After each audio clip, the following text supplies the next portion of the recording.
또 아비들아, 너희 자녀를 노엽게 하지 말고 오직 주의 교훈과 훈계로 양육하라. 오늘 이 새벽에 여러분 참 잘 나왔습니다. 언제나 중요한 것은요, 순종이 중요한 겁니다. 순종하는 사람에게는 역사가 나타나는 거예요. 할렐루야. 우리 옆에 있는 분들 바라보면서 순종이 아름답습니다. 우리 인사하며 나갑니다. 순종이 아름답습니다. 할렐루야. 아무리 좋은 일도요, 순종하지 않으면 아무 소용이 없어요. 그러나 순종하는 사람이 주인공이 되는 겁니다. 할렐루야. 오늘 기준이 중요합니다. 기준이 중요합니다. 라고 하는 주제를 가지고 말씀을 전하기를 원합니다. 여러분 한번 가만히 한번 보세요. 가만히 보면 모든 일에 있어서 정말로 중요한 게 뭘까 보면 기준입니다. 기준. 선명한 기준이 있어야 돼. 그래서 어떤 일을 우리가 이렇게 평가할 때도 보면 똑같은 일도 어떤 기준을 가지고 평가하냐에 따라서 달라집니다. 그렇죠. 어떤 일도 마찬가지예요.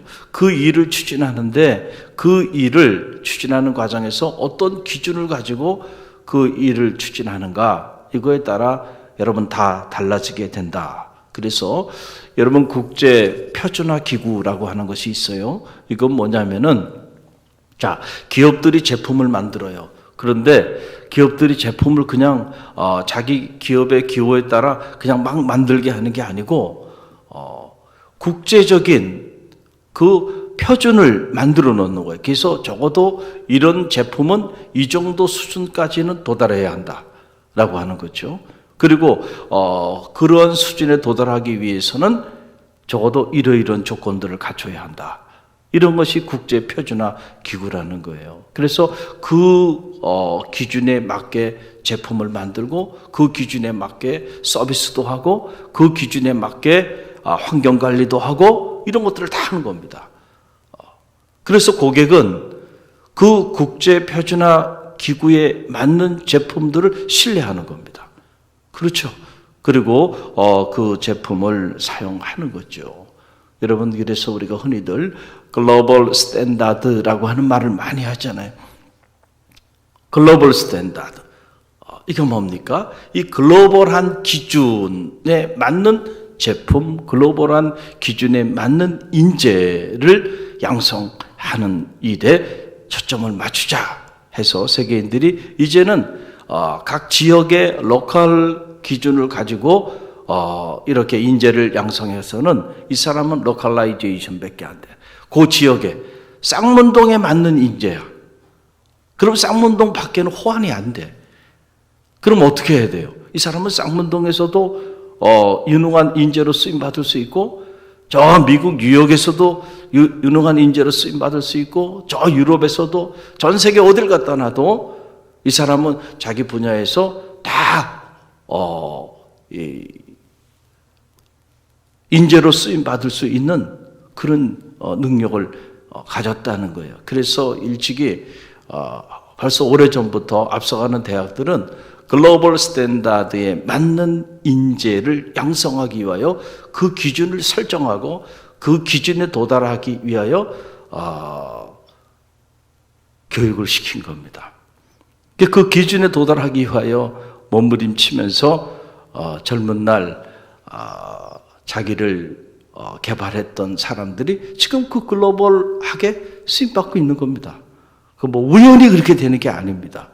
다 오랜 동안 그런 기준을 가지고 인재를 양성하고 또 그 기준에 도달하기 위해서 몸부림치고 그렇게 살아왔던 사람들이 또 그 기준에 맞게 그렇게 쓰임받고 있는 거예요. 저는 이런 모습들을 보면서 이런 생각을 해요.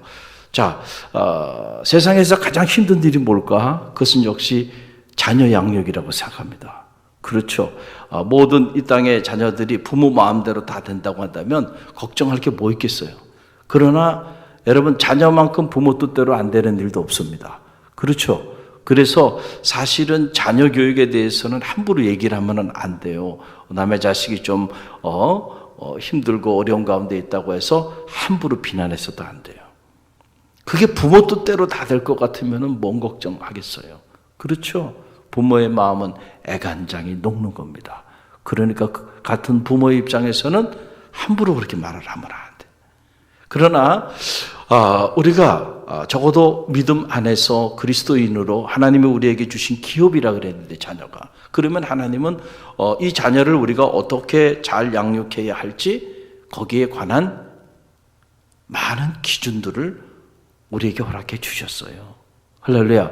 그래서 저는 그런 생각이 드는 거예요. 우리가 자녀를 키우면서도 좀 기준이 있어야 한다는 거예요. 무엇이 있어야 한다고요? 기준. 가만히 생각해 보세요. 여러분은 선명한 기준을 가지고 여러분의 자녀를 양육해 오고 있는지를 한번 들여다 봐야 한다. 어떤 기준을 가져야 되는가? 여러분, 하나님의 말씀이 그 캐년이라 그래, 영어로는. 그거 무슨 뜻이냐면 잣대, 기준이 된다는 거거든요. 우리의 삶의 기준이 되는 거, 그게 바로 뭐예요? 말씀입니다. 할렐루야. 그러니까 여러분이 자녀를 양육하는 데 있어서 자녀 양육에 불변하는, 흔들리지 않는 선명한 기준이 있어야 하는데 그 기준이 뭘까요? 하나님의 말씀이 그 기준이 되어야 된다는 거예요. 할렐루야. 그래서 오늘 이 에베소의 말씀, 사도 바울이 일찍이 에베소 교우들을 향하여 하는 말이에요. 너희들이 너희 자녀들을 양육하는 데 있어서 선명한 기준을 가지고 양육하라 라고 하는 말을 이미 한 겁니다. 여러분께서 그 내용이 오늘 본문 에베소서 6장 4절에 나오잖아요. 6장 4절 이 한 절의 말씀 저와 여러분이 함께 읽어봅니다. 또 아비들아 너희 자녀를 노엽게 하지 말고 오직 주의 교훈과 훈계로 양육하라. 아멘. 할렐루야. 근데 이 앞에다가 왜 아비들아 그러고 이렇게 말했을까? 찔림이 있습니다. 대부분이 아버지들이 자녀들을 노엽게 하는 경향이 있기 때문에 그런 것 같아요. 보면 예나 지금이나 마찬가지예요. 그냥 아버지들은 그냥 가만히만 있어도 중간은 가는 것 같은데 꼭 예기치 않게 자녀들의 마음을 힘들게 하는 경우들이 있어요. 아버지들이 일관성이 없이, 기준이 없이 자녀들을 야단치거나 자녀들을 훈계하고자 달려들면 그런 집의 자녀들은 대부분이 삐뚤어질 가능성이 대단히 높습니다. 대단히 높아요. 왜냐하면 아이들이 그런 부모의 일관성 없는 훈계를 들으면서 마음에 분노를 품습니다. 분노가 생겨요. 어릴 때는 참습니다. 그렇죠. 근데 이제 나이가 들면은요, 그 분노가 폭발합니다. 그때는 감당하기 어려워요. 여러분, 아이가 어릴 때는요, 우리 아이는 대통령도 되고, 우리 아이는 뭐도 되고, 여러분이 말하는 대로 다 듣죠. 다 합니다. 다 똑똑해요. 뭐든지 다 만들 수 있을 것 같죠. 그러나 그 아이가 한번 커보세요. 자, 이제 초등학교 가고, 중고등학교 가고, 이제 대학교 가고, 이제 품에서 떠나서 자기 스스로 자유롭게 모든 것들을 결정하고 살아가는 그런 나이가 되게 되면 그때는 생각이 많이 바뀔 겁니다. 여러분, 부모 뜻대로 자식이 그렇게 될 것 같아요? 쉬운 일이 아니에요. 내 자녀가 잘 자라도요, 그 자녀가 누구를 만나고 어떤 친구를 사귀고 어떤 사람과 사업을 하고 조직에 들어가서 직장 동료가 누구고 상사가 누구고 또 그거에 따라 또 달라져요. 인생이 달라지고 운명이 달라집니다. 그래서 좋은 만남의 축복도 있어야 돼요, 없어야 돼요? 있어야 돼요. 혼자 잘한다고 될 일도 아니에요. 혼자 잘하기도 어렵지만, 그래서 여러분, 우리가 자녀를 양육하는 데 있어서 아버지가 됐든 어머니가 됐든 일관성이 있는 기준을 가지고 어릴 때부터 자녀 양육을 잘 해야 돼. 할렐루야. 그런데 가끔 보면은 감정적으로 이렇게 자녀를 훈계하고 교육한단 말이에요. 그러다 보니까는 아이들이 혼동이 오는 거예요. 이럴 때는 이렇게 말하시고 저럴 때는 또 저렇게 말하고, 부모의 기분에 따라, 부모의 생각에 따라 자녀를 양육하다 보면 아이들이 그 일관성이 없는 부모의 교육 앞에서 똑똑한 아이들일수록 혼돈을 느낍니다. 그리고 더 이상 부모의 말에 신뢰하지 않습니다. 그렇죠. 정말로 여러분의 말이 영향력이 있기 위해서, 여러분의 자녀에게 여러분의 말이 영향력이 있기 위해서는 여러분이 먼저 이 선명한 기준을 가지고 사셔야 돼요. 할렐루야. 여러분이 이 선명한 영적인 기준을 가지고 여러분이 살아갈 때에, 그럴 때 그 기준을 가지고 자녀들에게 얘기하게 되면 그 한마디가 힘을 갖는 거예요. 영향력을 갖게 된다라고 하는 그런 얘기예요. 하나님의 말씀이 우리의 잣대가 되고 우리 삶의 기준이 되는데, 여러분이 이 하나님의 말씀에 근거해서 이 기준에 따라서 여러분이 늘 기도하고, 그리고 예배하고, 그리고 이 기준에 따라서 여러분의 믿음의 길을 걸어가면서, 그러면서 자녀에게도 이런 영적인 교훈을 할 때 그 자녀가 그 말에 귀를 기울이고 움직인다는 거예요. 그렇지 않으면 여러분 어떤 일이 일어나냐면요, 아이들이 초등학교 고학년만 돼도요, 딱 말대꾸 합니다. 다 봅니다. 이렇게 해. 그럼 아니 엄마 아빠도 이렇게 했잖아 이런다. 그런다니까요. 그대로 나옵니다. 아유, 주일 성수해야 된다. 아니 엄마 아빠도 주일 성수 안 하고 맨날 놀러 다녔잖아. 아이들이 얘기합니다. 초등학생들이 얘기한다니까. 이제는 다 지켜봐요. 엄마 아빠도 기도 안 하잖아. 엄마 아빠도 말씀 안 보잖아. 엄마 아빠도 어떤 중요한 결정을 내릴 때 지극히 세속적인 결정을 내리잖아요. 그런 모습을 보면서요, 아이들이 자기 부모도 믿지 않는 그 하나님을 여러분의 자녀가 믿을 것 같습니까? 믿지 않습니다. 따르지 않는다니까요. 그러면 더 이상 여러분은 여러분의 자녀에게 있어서 더 이상 여러분의 그 영적인 권위는 이미 무너져 내린 겁니다.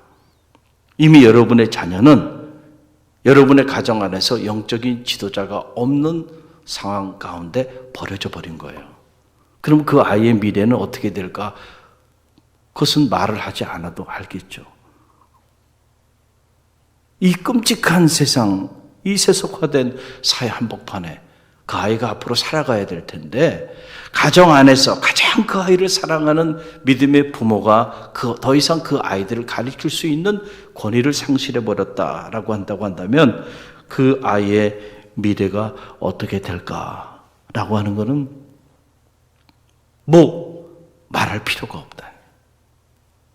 끔찍한 일이. 그런데 우리는 믿음의 길을 걸어가면서 지금 이런 끔찍한 상황에 자리하고 있는지도 모르는 부모들도 많이 있어요. 그냥 믿음 안에서 아이들이 잘 자라고 있다고 이렇게 생각하는 경우들도 많이 있다. 일관성이 있어야 돼. 할렐루야. 어떤 일관성이요? 믿음 안에서, 말씀 안에서 일관성이 있는 삶을 부모가 살고, 그리고 그 일관성이 있는 기준에 근거해서 자녀를 야단칠 때는 따끔하게 야단도 치고 훈계할 때는 훈계도 할 줄 알아야 아이들이 어릴 때부터 그 기준을 알고 그 기준에 따라서 자라게 돼서 결국 하나님과 사람 앞에 어디 가든지 존귀하게 쓰임받는 그런 인물이 된다라고 하는 거예요. 할렐루야. 그래서 우리가 기도할 때도 이런 선명한 기준을 가지고 기도해야 돼요. 할렐루야. 여러분, 미국 버지니아주에 한 가난한 가정이 있었습니다. 목사님의 가정이었어요. 근데 목사님이 일찍이 세상을 떠나게 되고 어머니와 네 자녀가 이제 남겨졌는데 너무너무 가난하니까 이 어머니가 청소 일도 하고 그리고 세탁 일도 하고 이렇게 힘들게 자녀들을 양육합니다. 그런데 자녀들을 양육하는 과정에서 이 어머니가 꼭 잊지 않는 것 하나, 자녀들을 위하여 기도하는 일이에요. 그래서 늘 자녀들을 위하여 새벽을 깨우며 기도하는 겁니다. 그런데 그 어머니의 그 모습을 자녀들이 보면서 자라는 거예요. 이렇게 힘들고 어려운데 우리 어머니 날마다 하나님 앞에 눈물로 자녀들을 위해서, 자신들을 위해서 기도하는 어머니를 보고 열심히 살아야 되겠다 결심을 했어요. 그 열심히 공부해서 셋째 아들인 윌슨이라고 하는 이 셋째 아들이 프린스턴 대학에, 지금도 명문이지만 당시도 명문이었던 이 프린스턴 대학에 입학을 하고, 이 프린스턴 대학의 교수, 총장까지 되게 되는데, 이 프린스턴 대학의 졸업식 때 총장상을 받습니다. 그럴 때 강단에서 이제 졸업생을 대표해서 연설을 하게 되는데, 자기 어머니에 대한 감사의 마음을 온 교수들과 그리고 모든 졸업생들 앞에서 이렇게 전합니다. 어머니 감사합니다. 어머니의 은혜로 오늘 제가 이 자리에 있습니다. 이것은 제가 받을 것이 아니고 어머니께서 받아야 하는 것입니다. 그러면서 남루한 옷차림으로 앉아있는 그 어머니를 강단으로 부릅니다. 그리고 총장상으로 받은 메달을 어머니 목에 걷어들이면서 어머니와 두 아들이 서로 허거하며 감동의 눈물을 흘립니다. 그 모습을 보고 있던 그 졸업식에 참여했던 모든 이들이 큰 감명을 받게 돼요. 이 사람이 누구냐 하면 바로 미국의 28대 대통령인 우드로 윌슨이라고 하는 인물입니다. 어머니의 기도, 자식을 향해서 그 어려운 역경 속에서도 늘 기도하며 사셨던 그 어머니의 은혜를 잊지 못하고요. 그렇게 살았던 그런 인물이에요. 민족 자결주의를 주장하기도 했고 노벨 평화상을 받았던 인물이죠. 그래서 당시에는 미국인이 가장 사랑했던 대통령이 이 윌슨이라고 하는 대통령. 지금은 통용되지 않지만 당시 10만 달러 화폐에 그의 초상화가 그려지기도 했던 그런 인물이에요. 여러분, 지금 미국을 움직이는 엘리트 그룹이라고 하는 그룹이 있어요. 그 그룹을 와스프라고 그래요. 와스프. 이건 뭐의 약자냐면 White Anglo-Saxon Protestant의 약자예요. 이걸 와스프라고 그럽니다. 이게 미국 사회를 움직이는 엘리트 그룹입니다. 이 그룹들이.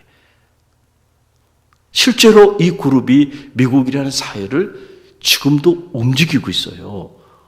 이걸 풀어서 설명을 하면 백인 앵글로색슨 개신교 신자들, 그 가문에 속한 사람들이 사회, 정치, 경제, 문화 이런 모든 영역에 결국 그들이 미국이라는 이 사회를 지금 이끌어가는 엘리트 그룹으로 자리하고 있다라고 하는 그런 이야기입니다. 보면은 교육기관에도 마찬가지예요. 이런 리츠디나 하버드, 예일, 프린스턴 이런 대학들, 이런 명문 대학들의 대부분의 학생들이 이 미국 사회 안에 이 와스프 출신들이 대부분 다 그곳에 다니고 있고 또 그것을 졸업한 엘럼나인들입니다. 또 미국의 실제 재산을 소유하고 있는 그 부호들의 3분의 2가 이 와스프 출신들이에요. 그리고 정치, 권력기관.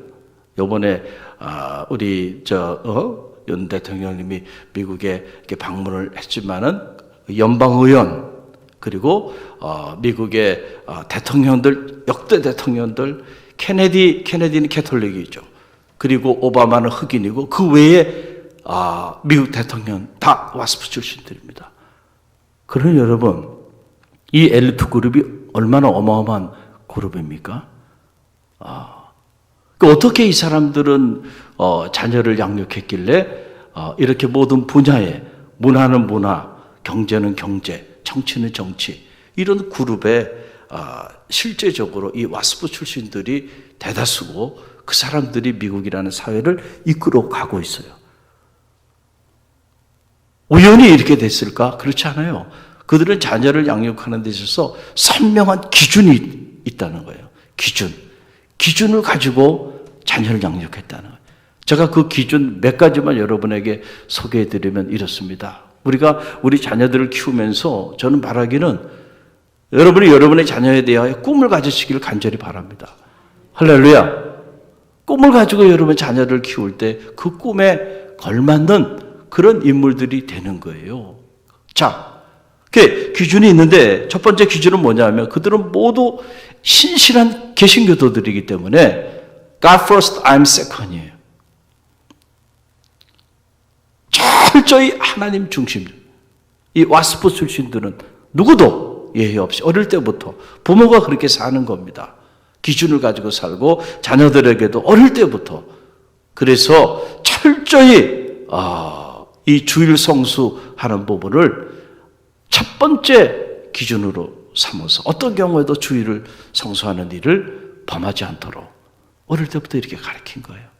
또 두 번째는 뭐냐면 철저히 도덕적으로 엄격한 기준을 가지고 자녀를 양육한 거예요. 그래서 술, 담배, 성적인 문란 등 이런 것들을 철저히 어릴 때부터 금지시키는 거예요. 우리는 생각하기에 미국이라는 사회는 뭐 주로 마약도 많고 오늘 또 우리 사회도 보니까 청소년들이 피자 하나 사 먹는 돈으로 그냥 마약을 그냥 마음껏 인터넷에서 구입을 해가지고 보니까 300배 이상 마약을 청소년들이 사용하는 그 비율이 그렇게 올라온 거예요. 규제를 하지 않으니까 말이죠. 지난 정부에서. 그래가지고 지금 이게 마약이 지금 너무 유통이 너무 많이 돼가지고요. 지금 한국 사회가 이게 보통 문제가 지금 아닌 사회 문제가 돼버렸단 말이에요. 그러니까 미국도 어떤 주 같은 경우는 마약의 종류에 따라서 그냥 마약을 통용하기도 하고 그리고 막 총기 사고도 일어나고 영화를 보면은 다 이렇게 막 문란하고 막 그렇게 보이죠. 그러니까 미국 사회가 다 그럴 거라고 생각하면은 여러분 큰 낭패입니다. 미국의 상류 사회로 가면 갈수록요 얼마나 엄격하게 자녀를 양육하는지 몰라요. 그 도덕적 기준이요 대단히 높습니다. 그러니까 각 분야의 리더가 되려면 그 철저한 도덕적 기준에 도달하지 않으면은 어떻게 돼요? 명함도 내밀지 못해. 명함도 내밀지 못해. 그러니까 어릴 때부터 철저하게 여러분 술 담배 안 하는 사람이 어디 있어요? 그러나 이 와스프 출신들은요 어릴 때부터 철저한 도덕적 기준을 가지고 자녀를 양육합니다. 그래야 미래의 지도자가 될 수 있어요. 할렐루야. 다 기준을 가지고 키우는 거라니까요. 그 다음에 세 번째는 가족에 대한 기준을 갖습니다. 그래서 참 보니까 무섭더군요. 제가 유학생활 할 때도 보니까 저는 깜짝 놀랐어요. 한국 사람들이 더 가족애가 강하고 가족을 소중하게 여기는 줄 알았더니 가보니까 그렇지 않더군요. 우리가 쫓아가기 어려울 정도로 그렇게 철저히 가족 중심적입니다. 그리고 이렇게 중산층이나 중하류층 되는 그런 그 부류에 있는 사람들이 주로 다 이렇게 먹고 살기 위해서 일을 하는 거예요. 자녀들을 여기저기 맡기고. 그런데 상류 사회로 가면은 안 그렇습니다. 아내들은 다 가정을 지킵니다. 그리고 철저히 자녀 교육에 목숨을 겁니다. 무서울 정도예요. 미국 사회가 이렇게 계층에 따라서 이렇게 다르구나라는 걸 알게 되는데, 그래서 가족을 키워요. 가족을 양육하는데 자녀 양육에 있어서 첫째는 가족 간의 사랑, 이것을 해치게 되면은 용납을 하질 않아요. 그래서 가족 간의 사랑과 어릴 때부터 가족 간의 예의를 가르쳐요. 그래서 그 예의에 따라서 자녀가 잘 자랄 수 있도록 그 가족의 소중함을 어릴 때부터 철저히 가르친다.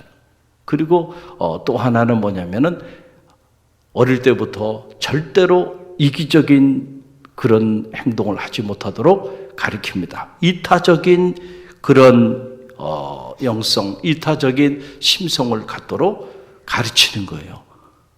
예를 들면 이런 거예요. 한 예를 들어보면은 하루는 이 부시 대통령의 동생 조나단이라고 하는 이 친구가 아이들하고 놀면서 야구를 했는데 홈런을 친 거야. 너무너무 기뻐가지고 조나단이 막 달려와서 그 어머니 도로시한테 엄마 나 홈런 쳤어 그랬어요. 만약에 여러분의 아들이 홈런 쳐가 달려와가지고 막 기뻐가지고 그런다 그러면 여러분 어떻게 대하겠어요? 야, 너 홈런 쳤냐? 막 끌어안으면서 야, 너 대단하다 말이죠. 그렇게 칭찬하지 않겠어요? 그런데 이 도로시 여사는 그렇게 칭찬하지 않고요. 야단을 치면서 말이죠. 야, 이놈아, 네가 홈런 친 게 뭐가 중요해? 내 팀이 어떻게 됐는지가 중요하지. 너 팀이 오늘 어떻게 됐는지는 얘기하지 않고 너 홈런 쳤다는 얘기만 해. 큰일 날 놈이야. 큰일 날 놈이라고. 그러면서 그냥 야단을 호되게 쳤다. 어릴 때부터요. 내가 중요한 게 아니고 나보다 공동체가 중요하고 팀이 중요하고 할렐루야. 나 개인보다는 전체가 중요하다는 것을 어릴 때부터 가르치는 거예요. 그러니까 여러분 우연히 케네디나 오바마 외에 나머지 미국의 전임 대통령들이 다 와스프 출신들 우연히 그렇게 됐겠는가? 여러분 자기밖에 모르는 아이로 키우면은요 그 아이는요 죄송하지만은 그 아이는 어디 가서도 쓰임받기 어려워요. 글로벌 스탠다드는 고사하고요 로컬 스탠다드에도 맞지 않는 아이가 될 수 있다는 사실을 알아야 돼요. 특별히 우리 그리스도인들이 자녀를 키우면서 하나 혹은 둘을 키우다 보니까 그냥 자기밖에 모르는 아이로 그렇게 키워요. 그게 잘 자라고 있는 거라고 생각하는데 여러분 그 아이가 살아가는 세상은 그 아이 혼자 살아가는 세상이 아닙니다. 더불어 살아가야 돼. 할렐루야. 그럼 더불어 살아가는 사회 속에서 리더가 되고 영향력이 있고 존경받는 그런 삶을 살기 위해서는요 베푸고 나누고 그리고 나보다는 항상 타인을 배려하고 이런 아이로 자라게 만들어야 된다니까요. 할렐루야. 그래야 그 아이가 사랑받고 사람들이 그 아이에게 리더십을 주고 그리고 그 아이가 하는 일들이 영향력을 갖게 된다는 거예요. 그런데 우리가 이런 기준들 이거 다 하나님의 말씀에 근거한 기준들이에요. 내 이웃을 내 몸처럼 사랑하라 그랬잖아요. 정말로 우리가 이 지역을 그렇게 사랑하고 내가 만나는 이웃들을 그렇게 사랑하고 품고 긍휼히 여기고 내가 할 수 있는 범위 안에서 돌보고 내가 도와줄 수 있는 범위 안에서 최선을 다해서 돕고 배려하고 그리고 살아갈 수 있다고 한다면 걔는 가만히 둬도요 어디 가나 사랑받습니다. 어디 가나 인정받아요. 어디 가나 리더가 될 수 있어요. 할렐루야. 여러분 우리가 오늘 이 새벽에 자녀를 위해서 기도하기 위하여 왔는데 한번 여러분 자신을 한번 들여다보세요. 여러분의 자녀를 키우면서 과연 자녀 양육에 대한 선명한 기준을 가지고 있는지 여러분 자신을 점검해 보시길 간절히 바랍니다. 주의 교훈과 훈계로 양육하라. 네 자녀를 노엽게 하지 말고 주의 교훈과 훈계로 양육하라 라고 하신 말씀의 의미 이것이 기준이 돼야 된다는 거예요. 할렐루야.